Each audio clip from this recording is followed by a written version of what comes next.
Welcome back to Fox and Friends. Over 140 Christians were killed in Nigeria by jihadists over the Christmas holiday, marking another deadly weekend in West Africa as Christians are practically being hunted for sport.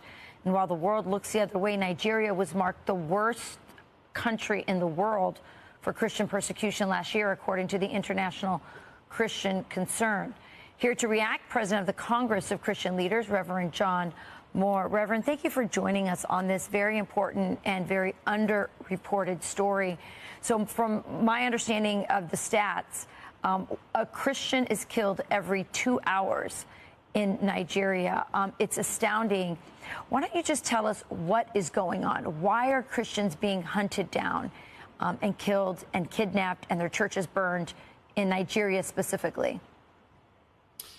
Well, first of all, it depends on who you ask. If you ask the Christian community in Nigeria, and this is the largest country in Africa, the biggest economy in Africa, a democracy nonetheless, that's basically 50% Christian, 50% Muslim. And every single Christian in the country will tell you they're being targeted because they're Christians. Right. And the unmentionable things are happening to women. Children are being killed in grotesque ways. Every church they can find is being burned down. Whole villages being burned down.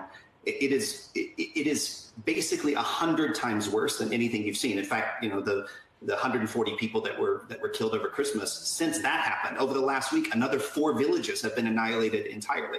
So if you ask the Christians, they say we're being targeted because we're Christians. They want to ethnically, religiously cleanse us.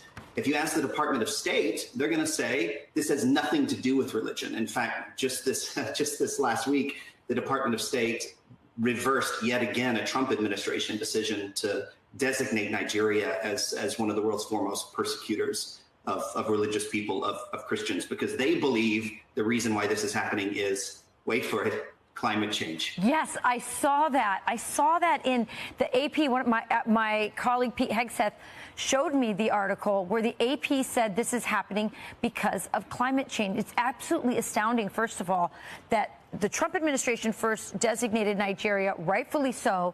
They called it the worst violator, Nigeria, the worst violator of religious freedom in the world. And just as 140 Christians were massacred over Christmas, and we know 52,000 in Africa since 2009 have been killed, now the Biden administration just this month decides to reverse that, and now the media and the State Department are saying it's climate change. Why are they? Is it that they're pushing climate change and they're trying to, you know, take these tragedies and push their agenda? Or is there something else that they don't want to in any way implicate Muslims or somehow downplay the conditions? Why would they want to downplay the conditions and the brutality against Christians? It's a combination of things. I mean, one is that. One is the fact that plenty of Muslims around the world are blinking red lights in saying that there's a piecemeal ISIS-like caliphate being formed in Western Africa. And by the way, the whole of the African continent's in trouble. You have a civil war in Sudan. You have basically a line of coups all across the continent. And in the Western side, you have these jihadist organizations that are forming. And by the way, Nigeria, which is the biggest, most powerful country, is a country we, the United States government, our taxpayer dollars, gives $1 billion a year to. And so, you know, but also it's unfortunately, this Department of State doesn't have much to show for anything. I mean, we have the worst hostage crisis in modern American history. We have more Americans killed by terrorists since 9/11. We have the Afghan withdrawal. We have, you know, war in Israel, war in Ukraine, civil war in Sudan. I mean, the list just goes on and on and on. And, you know, when you look at these things, you say, like, is someone on vacation? Right. And what we found out, you know, at the beginning of the show today is actually the president was on vacation. Deputy Secretary of Defense was on vacation.